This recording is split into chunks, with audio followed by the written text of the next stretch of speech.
Legalize it, yeah, yeah. I will advertise it.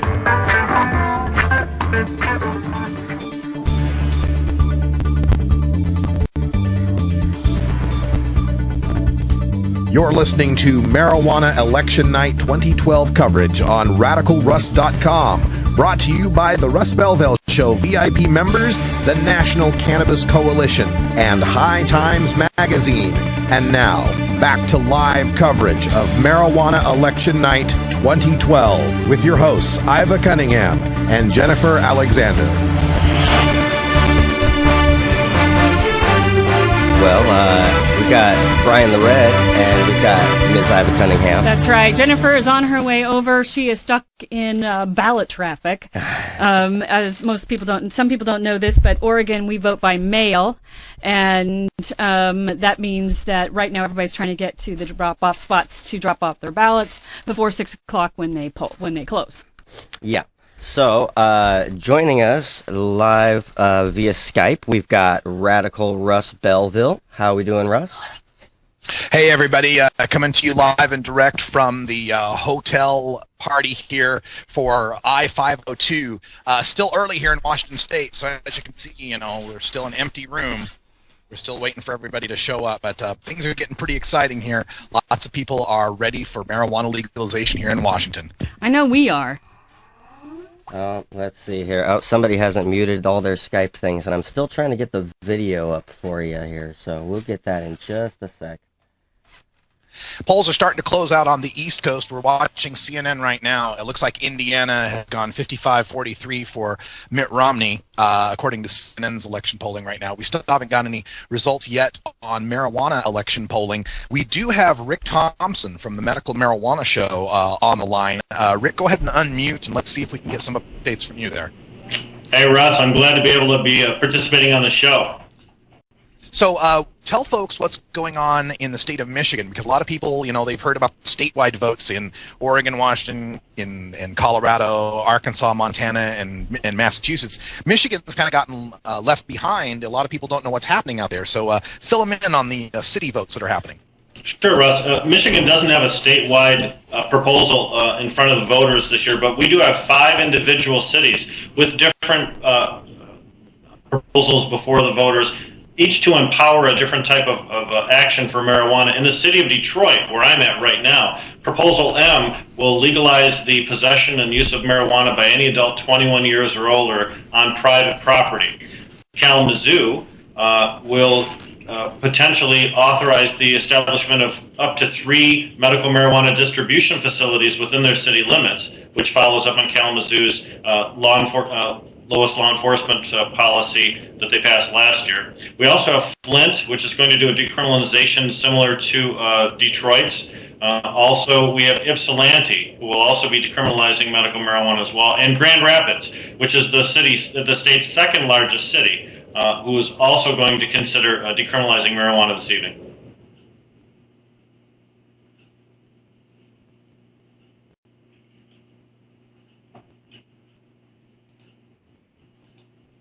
Russ, you're still muted there, bud. Sorry about that. We're still getting all our tech together. Rick just wanted to know, since these are municipal measures, the state cops would still be able to bust people in Michigan, right? Russ, I couldn't understand what you said. I apologize. My apologies. We're still getting the tech together here. So they're municipal measures, so that means that the state could still bust people for pot.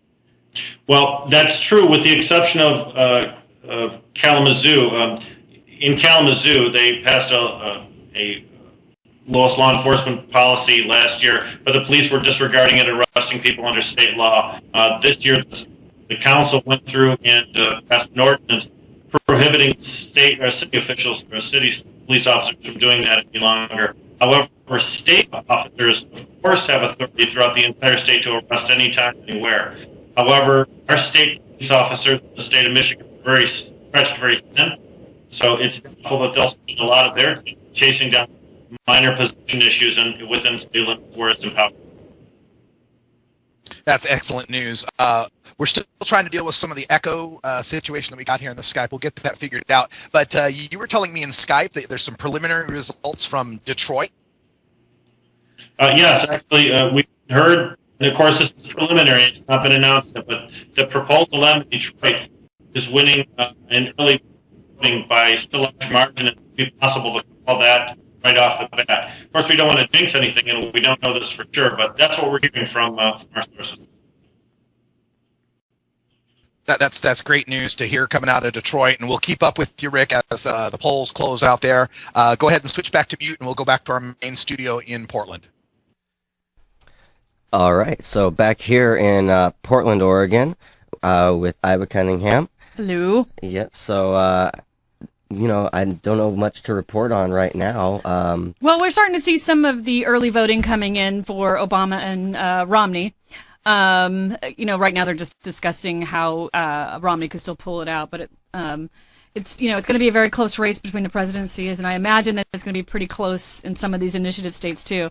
But we'll bring more of that as time comes. How's the excitement level or the anticipation level in Seattle, Russ? Everyone's really excited here. They're just starting to get the people in that are going to be working on this. The I-502 people are coming in, so we're waiting for them. We're also, people are very excited about this. Of course, the latest polls that we've seen have come out have been very positive on the 502. So we are looking forward to its passage here in Washington State. We'll also have coverage with Karri Gallaugher in Colorado. She may beat us by a couple of hours, just by the 502 being or the time zone difference. So we're looking forward to that. And also, I wanted to make a correction. Some folks, if you went out to KGW, which is the Portland, Oregon site for our NBC affiliate, they have some results posted up there, but the polls haven't closed in Oregon. And if you're not looking real carefully, you will miss the part that says test results. So a lot of people have been twittering to me and asking, wow, Measure 80 is up 55 to 45. Those are fake numbers, people. They're not real. There's no results yet coming out of the state of Oregon. So don't believe the hype yet. We will get you the latest updated numbers as soon as we know something. But we don't know anything yet as far as Measure 80 goes. Okay, sounds great. Oh. I'd also, on a personal note, I would like to thank everybody who's going to be involved with this tonight. There's so much that's going on, so many different states that we're coordinating with. Everybody who's watching us on the live feed, I ask you to just be patient with us as we work out to, we're doing it live, so to speak. So we got technical difficulties and things that we'll have to figure out. Also, Jody Emery and the crew from Pot TV are going to be showing up here. They're going to be right next to me, so we'll be kind of switching off and on as far as our coverage goes. So make sure you stick around for that. It's going to be a lot of fun. We've got coverage starting in Massachusetts and Michigan. We already talked to Rick Thompson in Michigan. We will have Massachusetts on the line shortly. Their polls close at 5 p.m. Pacific time, and of course they're voting on medical marijuana. Of all the 6 states with statewide votes, it looks like theirs is the one with the best chance of passing. It is in the 60s. Last I checked, I think it was 63% support, 28% opposed. So we may be able to have a victory right at the beginning of marijuana election night 2012, with Massachusetts becoming the 18th state to pass medical marijuana. At 5:30 Pacific time, Arkansas's polls close. They've got their issue 5 medical marijuana question that's on the ballot. We hope for the best for them. Ryan Denham is going to be there in Little Rock, Arkansas. He's the campaign director for Arkansas for Compassionate Care. He'll give us all the latest updates from Arkansas. Colorado, of course, closes at 6 p.m. Pacific time. Karri Gallaugher will be there with Mason Taverd and Brian Vincente, the co-directors of the Regulate Marijuana Like Alcohol campaign, Amendment 64. And again, since they're in the Mountain Time Zone, they may be the first state to ever legalize marijuana. We are so excited that Karri gets to be a part of that. In Montana, Heather Morris from Montana Normal will be bringing us all of the updates on the Montana referendum, which we want to lose. The Montana one, you want it to lose, because if it wins, it means we keep the repeal light SB 423 medical marijuana that the legislature ran through last year. So we want that one to fail. You want the no votes to win in Montana. Heather Morris will bring that to us 7 p.m. poll closure time in the state of Montana. And then 8 o'clock, Coast polls close Washington and Oregon, California. I'll be reporting here from Washington. All the I-502 crew will be here. We will also have in Oregon 2 different reports. We've got Herb Thrasher and Ico out at the Measure 80 campaign party, which will be at the world-famous Cannabis Cafe just down the street from RoLLaJaY Studios, whereas Sam Chapman and Calico Castile with Oregonians for Law Reform, they are going to be at another party downtown with the Democratic Party, and we will get information from them as soon as possible. In California, Ellen Kump, the Deputy Director of California NORML, will be bringing us all of the results from California, which includes the mayor's race in Santee, a small suburb of San Diego, where medical marijuana patient and activist Rudy Reyes is running to unseat an incumbent mayor there in Santee. That will be really awesome if we can make that happen. All right, so we are going to go take a break here pretty soon, and when we do, we'll come back and we're going to speak with Robert Platshorn. He is also known as Bobby Tuna. He was America's longest-serving marijuana prisoner, and he is the man behind the Silver Tour, the silvertour.org, which is working to get seniors to understand the need for medical marijuana in this country. I'll throw it back to the main studio. You guys go ahead and take it to break when you want to. Radical Russ from here in I-502, Seattle, Washington. Shit. All right. Well, we're still here. Oh, it looks like we've got Karri has joined us in the chat. Hi, Karri. Oh, maybe her mic's not working yet. Oh, maybe I don't have her unmuted. Hi, Karri. Can you hear us? No, maybe not yet. Still trying to get everything worked out, but glad you all are joining us here. Let's see if we It's can. kind of exciting. Yeah, see if we can't get a shot of me here. Ah, yes. Hi there. You got Bobby Tuna on the line. Hi, Hey, Bobby. Tuna. How are you? Right on. Okay, so it looks like we're gonna have an ad come up here in just a couple seconds, and then we'll come back with Robert Platshorn and Bobby Tuna live. So check it out.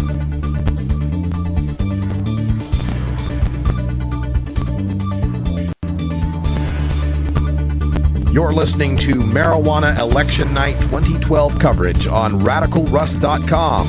Brought to you by the Russ Belville Show VIP members and High Times Magazine, theweedblog.com, the law offices of Omar Figueroa, the National Cannabis Coalition, MikeCan.net, California NORML, Montana NORML, and the Medical Marijuana Radio Show.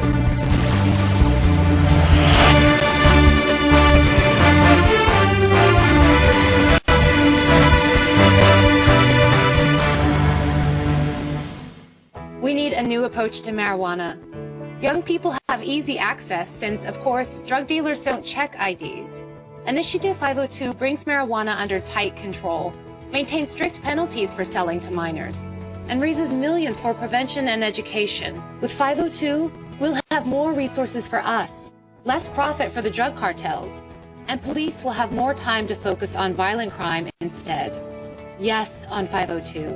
It's just common sense.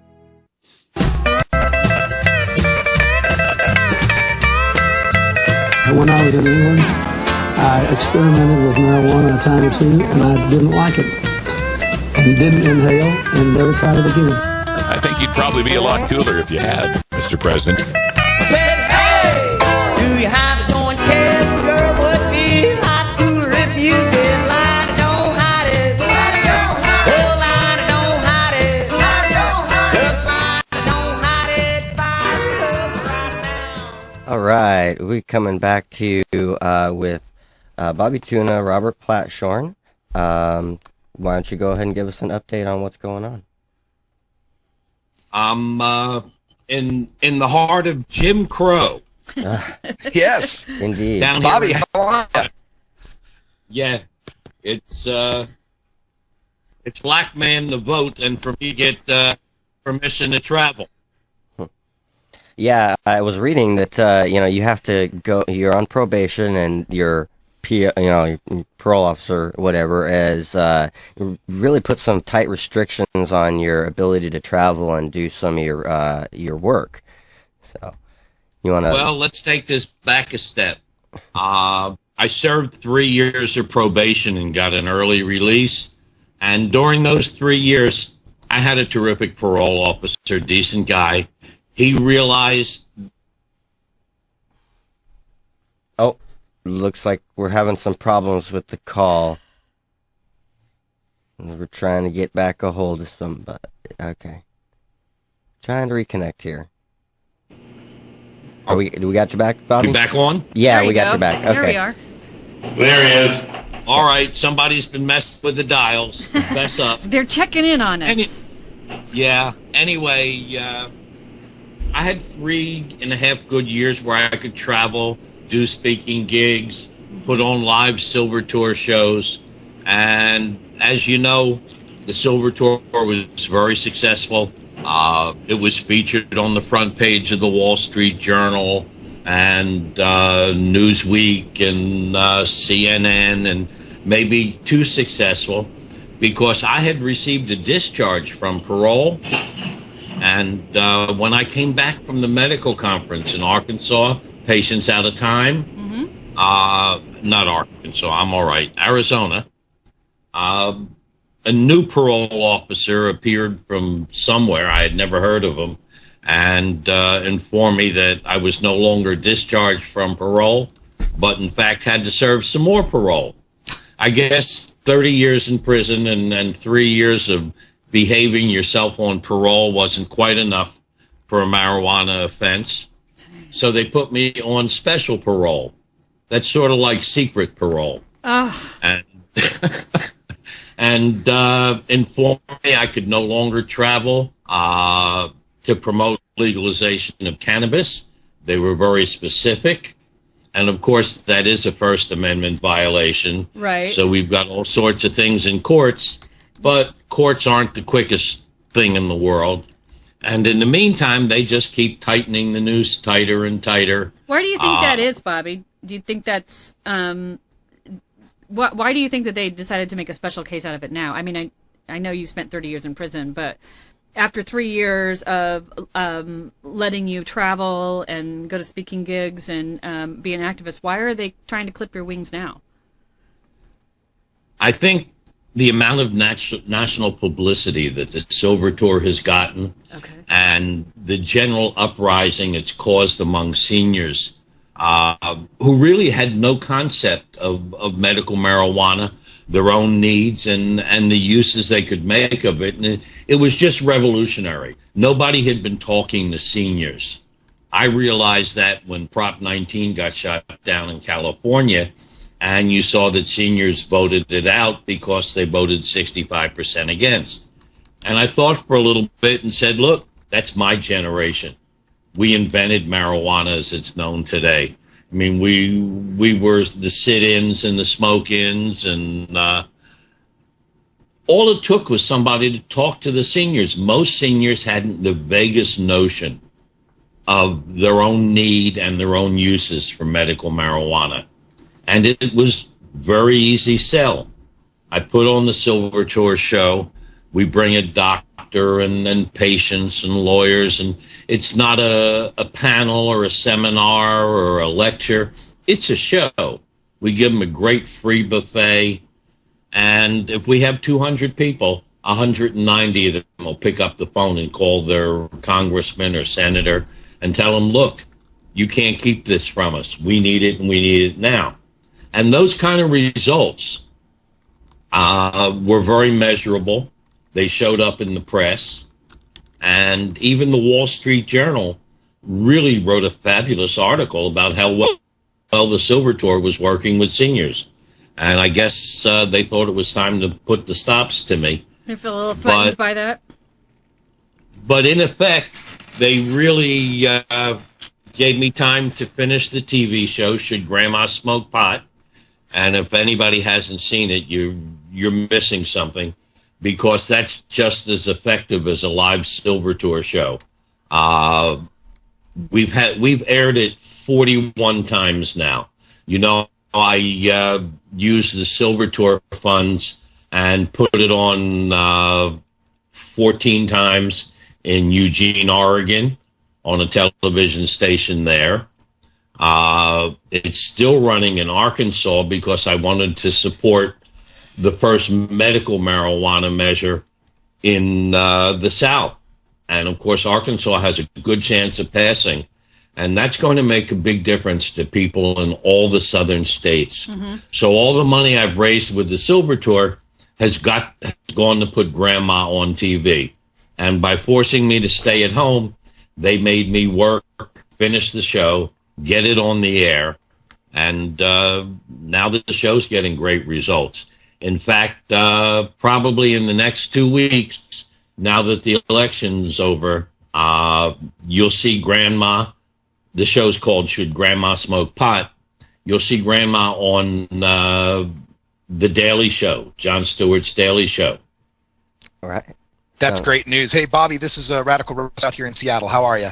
Hey, Russ, I miss you, buddy. I miss seeing you everybody too, at all the events. It's really killing me. But I'm getting my work done from here. Everybody says that every time I'm at one of these things. Where's Bobby Tuna? Where's Bobby Tuna? And then we'll get this fixed for you so you can come out. But I did want to ask you, you're living down there in Florida, and of course Arkansas is the first southern state now to be voting on medical marijuana. What do you see as the chances moving forward in the South, whether Arkansas wins or loses in passing marijuana reforms? It's coming. I really don't know much about the other states, but I do know about Florida. And, we had a successful decrim effort on Miami Beach with the Silver Tour and our normal chapter. We were able to get 2 other townships in South Florida to decrim. Nice. And we've got a good measure, and it's just a medical defense measure, but consider where we are, passing it would be a big deal. And we couldn't get it on the ballot by petition. An organization called Puff'em is still running a petition. They do a great job, and they open up a dialogue, but they're not going to get 600,000 signatures. So I went and addressed the legislature when they met down in Palm Beach County where I live. And I got a state representative by the name of Jeff Clemens to put the same bill into the legislature as we were trying to get on the ballot by petition. And he put it in. By the next legislature session, we had a companion bill in the Senate. Senator Lucernia Bullard from Miami. And then we were able to get co-signers. And this year, it will be brought to the floor again in Tallahassee. And Jeff Clemens will be elected senator. He will move up from representative, a terrific guy. There's a state attorney general, Dave Ehrenberg, who's running for state attorney general. If he's elected, he will not oppose it. He's very much in favor of closing the pill mills. In fact, he was the drug czar here in the state. And he personally told me, he said, Bobby, he said, marijuana is not the problem here. He said, it's the pill mills and the opioids that are being sold, by the millions. No, that is exactly right. We're getting in position. South Florida Normal works very closely with Puff'em and Jody James' organization called Florida Can. She's in the middle and northern part of the state where, the really rough work has to be done. The southern part of the state is a win-win for us. Jody's got a great organization up there. She put up half the money for a TV schedule in the Tampa St. Pete area. We had grandma on TV there. And, that's Mel Sembler's backyard. You know who Mel Sembler is, don't you? Oh, yeah. Yeah, Mel Sembler is the major fundraiser for the Romney campaign, if I'm not mistaken. Yeah, he and his wife are the people who are behind DARE and Partnership for Drug-Free America, SOS, and that organization that got put out of business, Straight Incorporated, that was kidnapping kids and holding them for months. Even their parents couldn't find them. Yeah, rehab. Phony rehab organization. Hey, They'll Bobby, we got to take a quick break here. We're running up to the break time here, but we'll be back on the line with you in just a short moment, okay? I'm in. All right, we're going to take a quick break, and we'll get back with more coverage, some actual poll results pretty soon here. So check it out. You're listening to Marijuana Election Night 2012 coverage on RadicalRuss.com. Brought to you by the Russ Belville Show VIP members and High Times Magazine, theweedblog.com, the law offices of Omar Figueroa, the National Cannabis Coalition, MikeCan.net, California Normal, Montana Normal, and the Medical Marijuana Radio Show.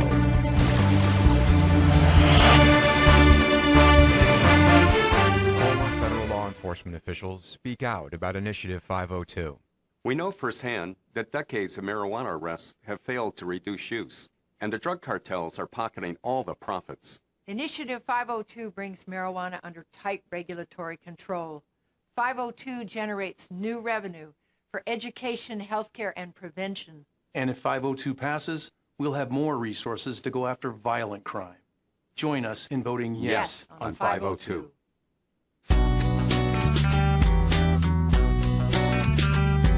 Look, when I was a kid, I inhaled frequently. That was the point. Remember, Mr. President, you once were just one bust away from being Barry the drug criminal. Life ain't a box of chocolates gum. That's why people smoke weed and take bumps and drink way too damn much and get drunk and do it all over again first of the month.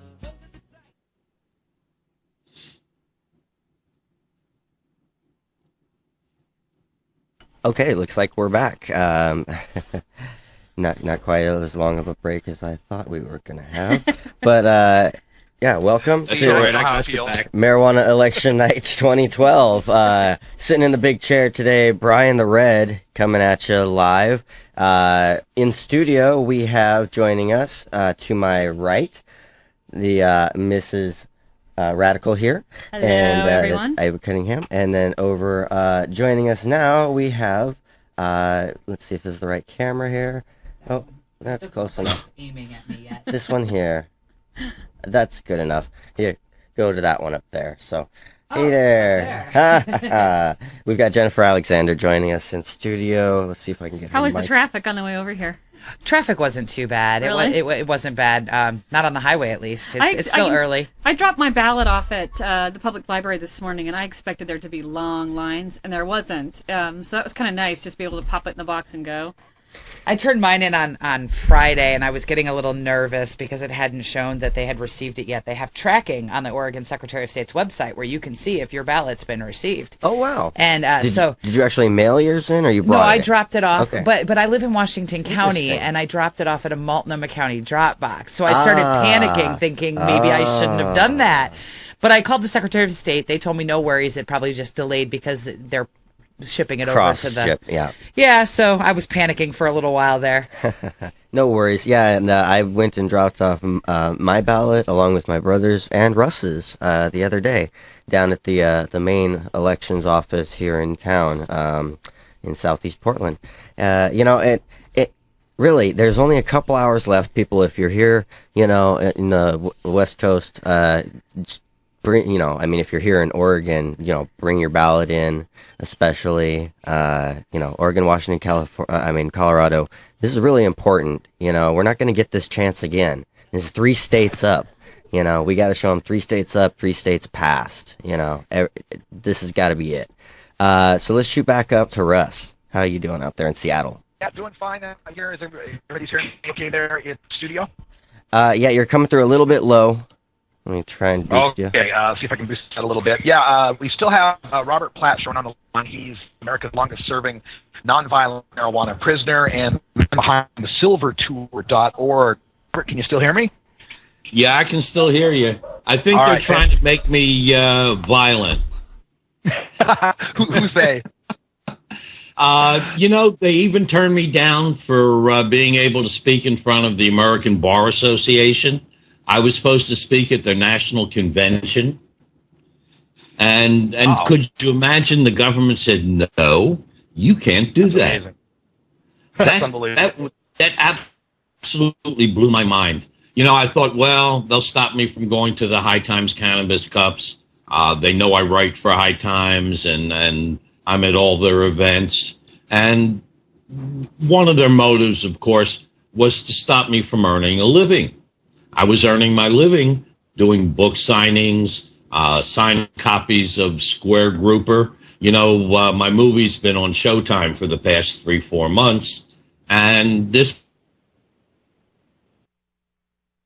would have been a great time for me to be out there selling DVDs and signing them from the movie. And they cut off all of that. So here's a little naked self-promotion. If anybody needs some great Christmas gifts, go to our website, thesilvertour.org, and go to the Stash House. I'll sign the books and sign the DVDs. And anybody who orders a signed book or a signed DVD, I'm going to put in a signed copy of our television show, Should Grandma Smoke Pot? And you can use that, show it to everybody, use it as a gift. But now's the time to think about supporting the Silver Tour and supporting the tuna, because come January, I want Grandma on TV all over the country. You know, I put the show on in infomercial slots. You know, I used to produce infomercials. I was selling Ginsu knives and Popeil Dilomatics on TV before Ron Popeil. And I can buy half hours that are only sold to infomercial producers by auction in most parts of the country for $50 to $100 in late night time slots. And I can put Grandma on TV in the afternoons in almost any city for a couple of $100 for a half hour. That's pretty cheap. And, you know, it cost about $1,500 to put on a live Silver Tour show, and that's to talk to 100 or 200 people. For that same $1,500, I can run Grandma 7 to 10 times on a TV station and reach. And that way we'll change the law quicker than you can possibly believe. Yes, people. I encourage all of you to check out thesilvertour.org, because what we find in the voting that we need the seniors on our side. Young people support this overwhelmingly. We need to get the seniors on our side. And I want to bring someone else into the conversation here. If Karri Gallaugher is in Denver, and if you're able to get into the conversation, Karri, I'll give you a moment to get your mic on and everything like that. But I just wanted to ask you a few questions as well. Let me put Robert on hold for a moment and move back to Rick Thompson, who's standing by in Michigan. Rick, do you have any new results for us coming out of the cities in Michigan? No new results as of yet, but I can report that there's been extremely heavy voting. In fact, we've had reports from Inkster of 2.5 hours waiting in line, and here in the city of Detroit of 3 hours, and also in Grand Rapids, extremely long lines. Our ABC, CBS, and NBC affiliates are all showing videos of lines wrapping around buildings. In my opinion, this bodes well for our proposals everywhere, because we in Michigan voted 63% in favor of medical marijuana in 2008. So the greater the vote, the greater the number of people that vote, we feel the stronger our proposals are across the board. Before I move back to talking with Bobby and Karri, Rick, give us a little introduction for yourself, because I know you're working in marijuana media as well, and after tonight I want the people that are watching our show to be able to find you and what you're doing there to help people in Michigan. So tell them about your shows. Sure. Well, thanks very much for asking. I'm the co-host of the Medical Marijuana Radio Show, which is broadcast on Clear Channel Communications every week, Saturday at high noon, on 1310 AM WDTW here in Detroit. Also, I'm on a radio program every week called the Planet Green Trees radio program, where I'm a weekly guest host. That's Michael Camoran Attorneys Program, and that's available on Blog Talk Radio from 8 till 10 p.m. every Thursday evening. In addition to that, we have the www.thecompassionchronicles.com, which is a news portal containing new blogs, new opinions, as well as news aggregators from several sources to allow people to have one source of information throughout the entire web. Plus, I'm the former editor of the Michigan Medical Marijuana Magazine. Many of those issues can still be found online. I'm a national blogger through Weed Blogs, on the Huffington Post, and many other venues.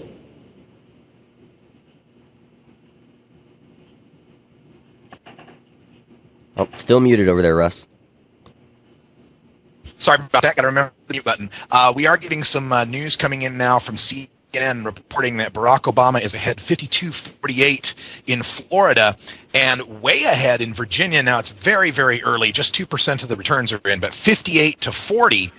Mitt Romney winning in Virginia, 58-40. But again, only about 50,000 votes counted out there. Let's go back to Florida. We've got Bobby Platshorn hanging out there, and Bobby, we're excited about the Silver Tour, and you put a lot of these Silver Tour showings on in Oregon. And as we move forward in these elections, how are we going to get more people to see the Silver Tour in advance of these elections? I'm just really surprised the campaigns didn't take advantage of what you've provided. Yeah, it actually was a huge disappointment. And Oregon was particularly important because if you looked at the early polls coming out of Oregon, it showed that there was a good chance that 80 was going to lose by 5 or 6 points. And the demographics showed that the younger demographic was overwhelmingly in favor. The middle demographic was an even 50-50, but the senior demographic was almost the same as California. It was 64 against and 23% for. When 80 made the ballot, Paul Stanford called me and said, "Can you run a schedule?" And I arranged, I had 2 TV stations, okay the show, and I started buying time, but you know, they had financial problems, and it ended up that they couldn't send me a nickel to pay for the TV time, but I took what was left of the Silver Tour funds from the actual production funds that I had raised on Kickstarter. Careful what you say. And I used that to buy a schedule in Eugene. We ran it 14 times, some fairly decent time slots. They only cost me $100 a piece. I could have absolutely covered the entire state of Washington running Grandma 100 times for 10 grand. And that's so cheap compared to what you pay even for minutes on TV or radio or newspaper ads. And that would have ensured the senior vote. Of course, it works. It's proven it works. It does work. We've got to take another break. We got to take another break, Bobby. Just coming up here on the end. We'll be right back. I'll be here.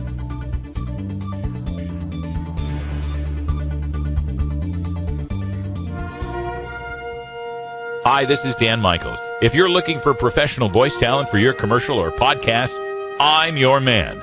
Visit danmichaelsaudio.com for more information.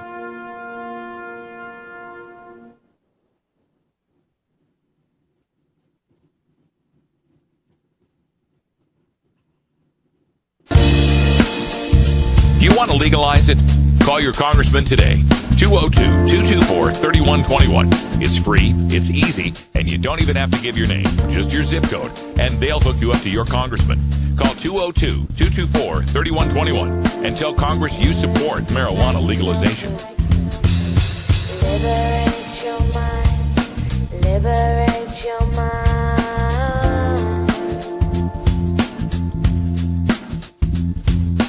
Liberate your mind. Liberate your mind. That's what you got to do. Liberate your mind.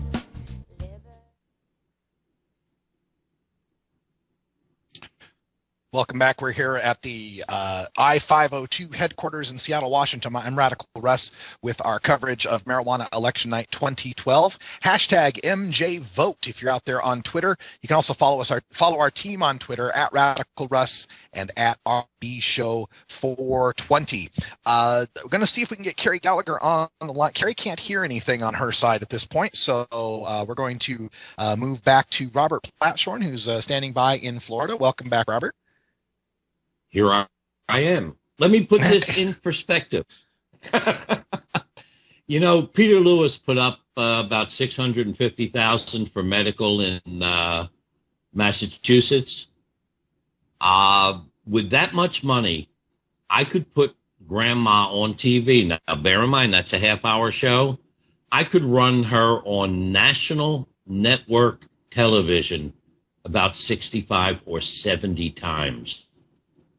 Wow. And that would change the entire national dialogue. That's just the way it is. People don't understand that you've got to reach people where they are. You're not going to do it, especially seniors, on social media because they're not here.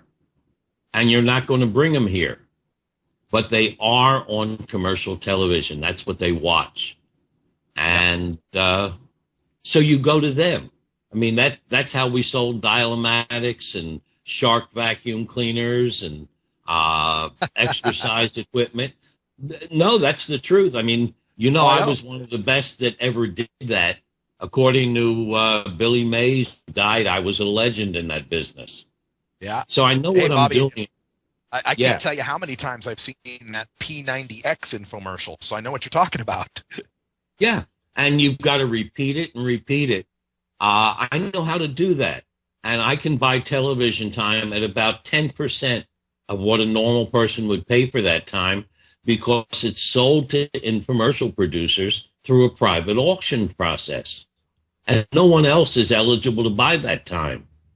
So here's an edge for the whole activist community, and we're doing what we can. Come January, I'm trying to build up a war chest. I need people to become members and underwriters and give us the money to get this done because it's a lot cheaper than bailing your kid out of jail, let me tell you. Mm-hmm.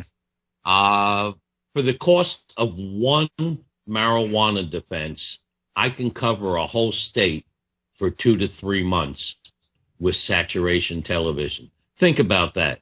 You want to keep people out of jail? You want to get people out of jail? You've got to change the law.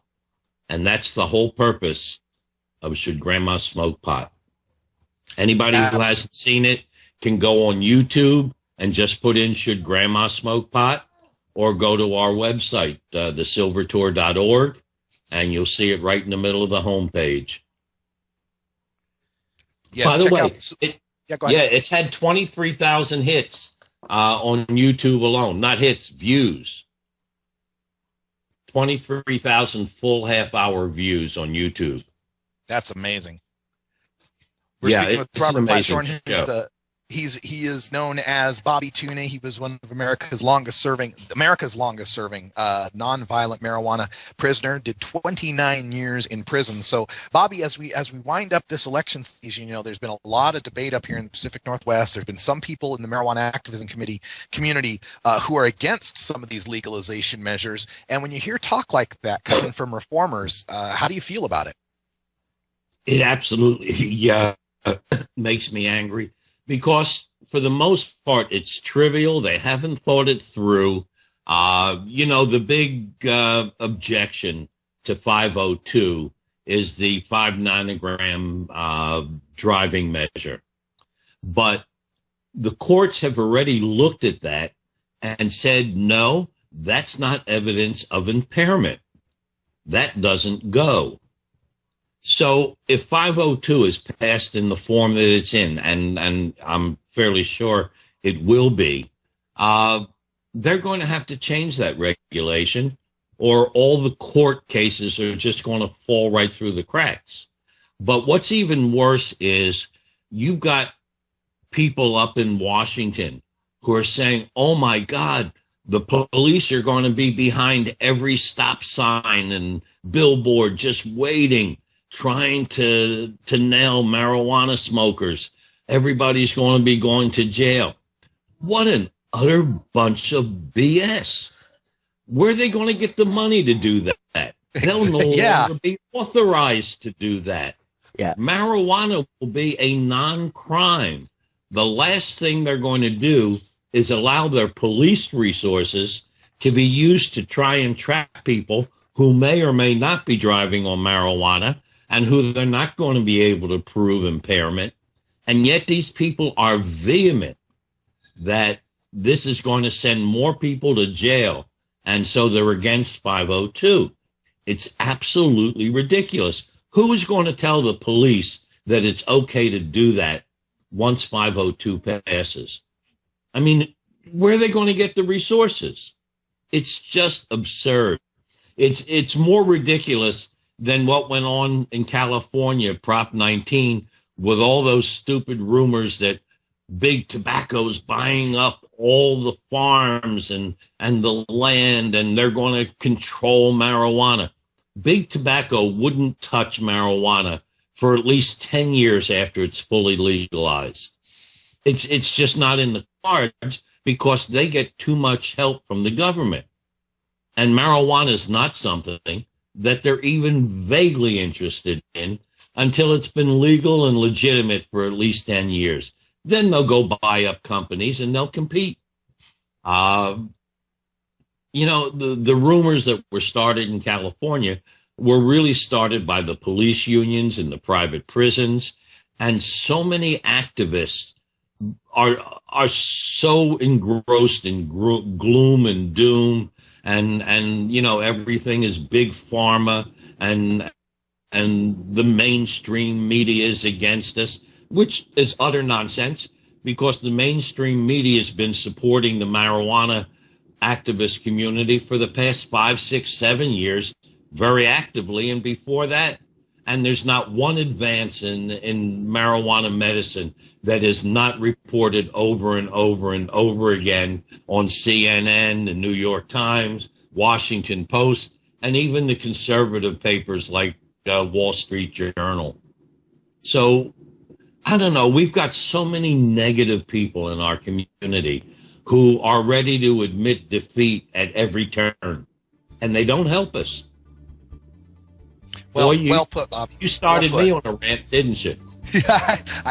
I'm contagious, I guess. Yeah. Well, that's not hard to do. I never met a microphone I with. That's why we get along so well, huh?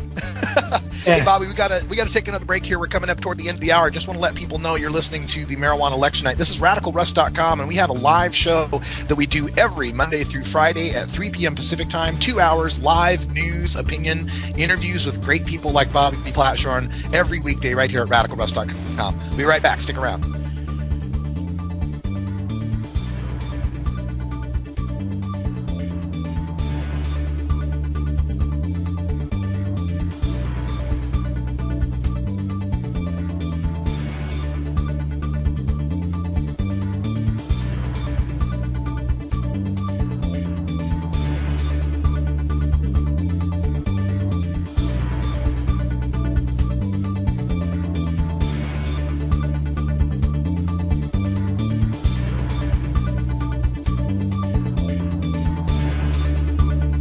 You're listening to Marijuana Election Night 2012 coverage on RadicalRuss.com.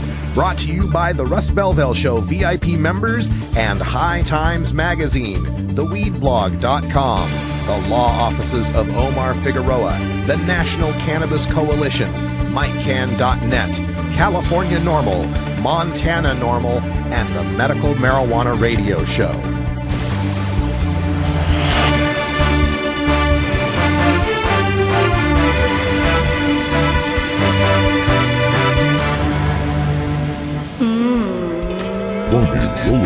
I like it like that. Well, I don't know what you came to do, but what we came to keep from walking line. That's right, baby. We're keeping the funk alive right here at Big Daddy Pink's Funky Roller Rink, your groovy home of soul, funk, and disco. So join me, Big Daddy, every Thursday night at 11 Eastern, 8 Pacific at the Funky Roller Rink, where every night is Saturday night. Which of you are ready to admit to having used marijuana in the past? And they want us to go around and ask each of you. Senator Karri, yes or no? Yes. Okay. Senator Edwards? Yes. Senator Lieberman? Well, I have a reputation for giving unpopular answers at Democratic debates. I never use marijuana. Sorry. I think you'd probably be a lot cooler if you had, Senator. Smoke a little pot, drink a little wine. Everything will be just fine. Smoke a little pot, drink a little wine. Everything will be just fine.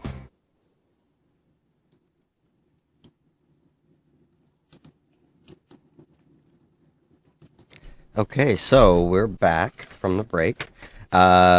Looks like coming up, the polls are getting ready to close in Massachusetts and Michigan.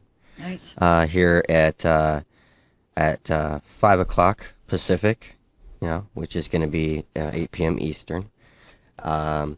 Let's cut back over to Jen and see what she's got to say. I was just going to say that they were showing a map on the news just a minute ago. Isn't Michigan one of the battleground states?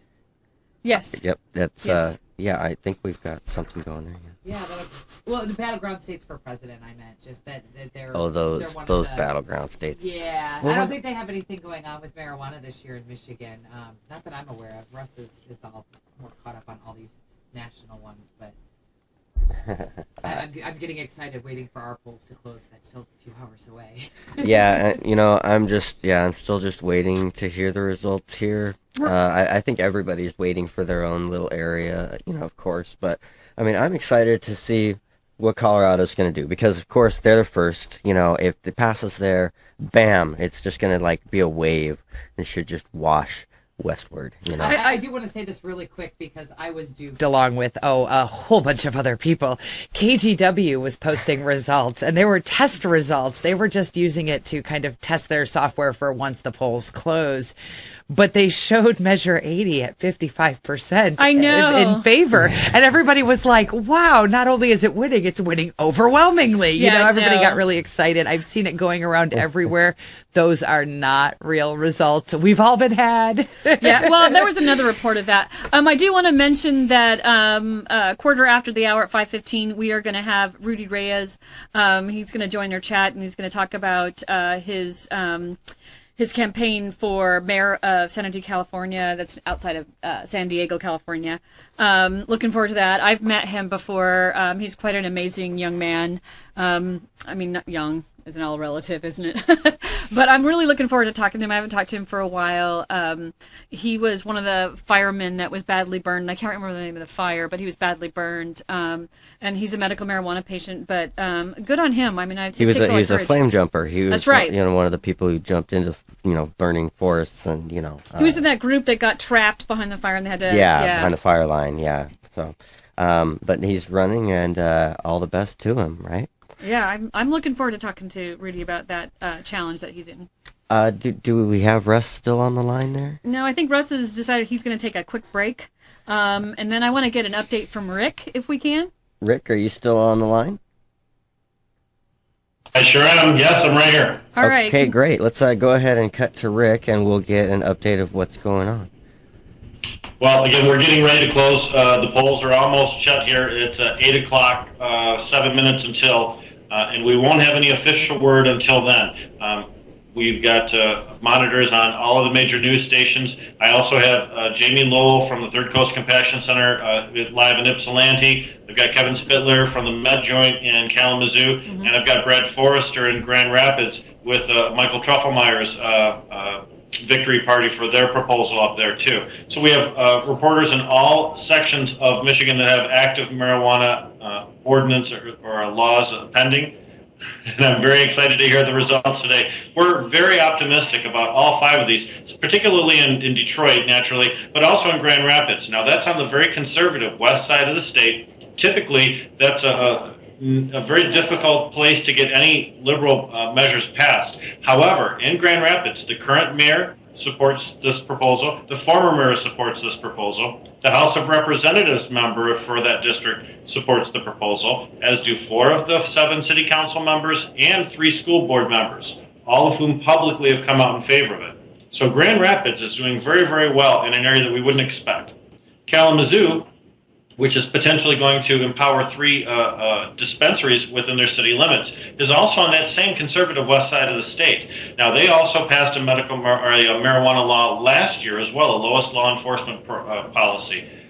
So our west side of the state, a very conservative area, is very progressive.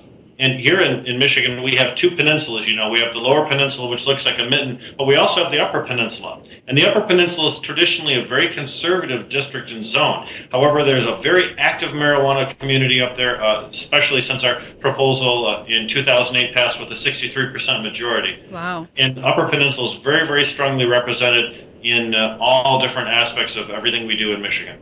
Fantastic. That's good. That's really encouraging to have to know that you have that much support to fall back on. At least you have. Well, remember that prior to 2008, we still had 5 cities that had already enacted medical marijuana marijuana laws of some kind: Detroit, Traverse City, Ferndale, Ann Arbor, of course, and Flint. Now, that was before the statewide. Now we're seeing some of those communities, Flint specifically, empowering even further inaction. So this would be actually the 3rd separate law that would empower marijuana laws in Flint itself. The original one from 2007, the 2008 statewide initiative, and then potentially this one year. What do you think is driving that support, Rick? Well, I think it's a lack of police resources right now. We're seeing conservatives on that side of the state and all over supporting marijuana reform laws simply because it's financially prudent to do so and because it's more socially acceptable than it has been in the past. We also sometimes see people that rely on the medical issue. However, more oftentimes when we're communicating with city officials or legislators, they're really keying in on the cost savings. Plus, in 2008, our medical marijuana law created a fund with all of the fees and revenues that come in from the registration from patients and caregivers. The Detroit Free Press noted that had a $10 million surplus and was one of very few state agencies that actually generated a surplus. Mm-hmm. So that information's helped to fuel a lot more interest on the part of people that normally wouldn't have considered marijuana at all. Well, and that economic impact is really important in Flint. Not only in Flint, which is a very impoverished place. I speak from experience. I'm a Flint Central High School graduate from 1983, but also in Detroit, where we're broadcasting from here, and in Pontiac, which is a city between the two. Yeah. Pontiac itself has completely lost their police forces and is now patrolled exclusively by county and state police officers. Wow. That's the all too common reality in some of our larger urban areas, not just in Michigan, but throughout the entire United States. And I don't think that there's been... I'm sorry, Rick. I don't think there's been anything that has come along in a long time that's been able to make that kind of economic impact on those cities. Think about this. We have 83 counties in Michigan, and with 2008, when they passed the Medical Marijuana Act, it spurred businesses in all 83 counties simultaneously and immediately. Hydro shops opened, grow facilities opened, people started to having the type of commerce that comes along with the empowerment that any kind of marijuana law reform brings. And that's really been a telling factor. Our governor, Rick Snyder, was elected partly on his premise that small business is the biggest generator of jobs in Michigan and it should be encouraged at all costs. Right. Well, this oftentimes is exactly what we see with our community. Fantastic. And I think that, we should be pointing to that economic growth, especially in Flint and in Detroit and Pontiac, when we're talking about the economic positive impact that cannabis can have as an industry if it's allowed to flourish and is regulated and supported. Here in Lansing, we had, when 2008's Medical Marijuana Act was officially passed, Lansing was one of those communities where dispensaries began to spring up, similar to what you saw in Los Angeles, but on a much smaller scale. But we had what was called the Green Mile, which was 1 mile of Michigan Avenue, which stretched from I-127 on the east all the way over to the Lansing State Capitol. on the west. And in that period of a 1 mile stretch, you had probably 20 or 30, actually it's a couple miles, but there's probably 20 facilities, all of which were attorneys or were certification clinics or were distribution centers or were hydro stores, all of them servicing this community. Now, that rankled some of the legislators who didn't like to see that, and because it happened relatively quickly, within 1 or 2 years, it was really rather a surprise to them. And our Attorney General took action on that. He went on a big sweeping clearing the air tour throughout the entire state to inform everybody how to shut down places that they thought were undesirable. And in fact, the city attorney did pass a cease and desist order onto almost all of the places in Lansing, and they did subsequently close. Now we're seeing, that was last year, now we're seeing a rise and return of those particular businesses as the climate has changed in Lansing, and it's far more acceptable than it was even 12 or 36 months ago. That's fantastic. Rick, we're going to take a quick break here, but I want to hear more about what's going on in Michigan. We're going to take a quick break here at the top of the hour, and we'll be right back. You're listening to election night coverage of marijuana laws. Right. Legalize it, yeah, yeah. I will advertise it.